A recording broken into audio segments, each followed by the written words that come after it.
explain neuroplasticity for me at a high level? Sure. Maybe we should step back a little bit and talk about what we used to think about what was going on in the brain. So, years ago when I went to medical school, we were taught after your first several years of life, your brain was hardwired. Nothing would change after that. But it turns out that's not true.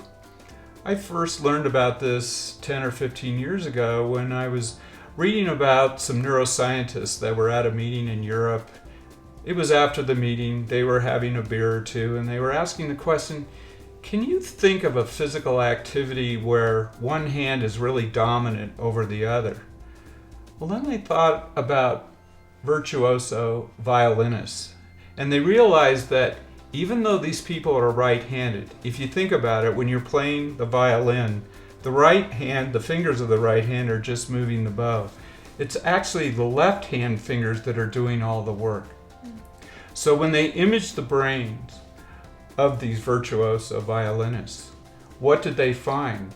They found that part of the brain, that part of the motor cortex that represented the fingers of the left hand, a lot of real estate was being used when the person moved their fingers. However, when they moved the fingers on the right hand, much less of the brain was being used.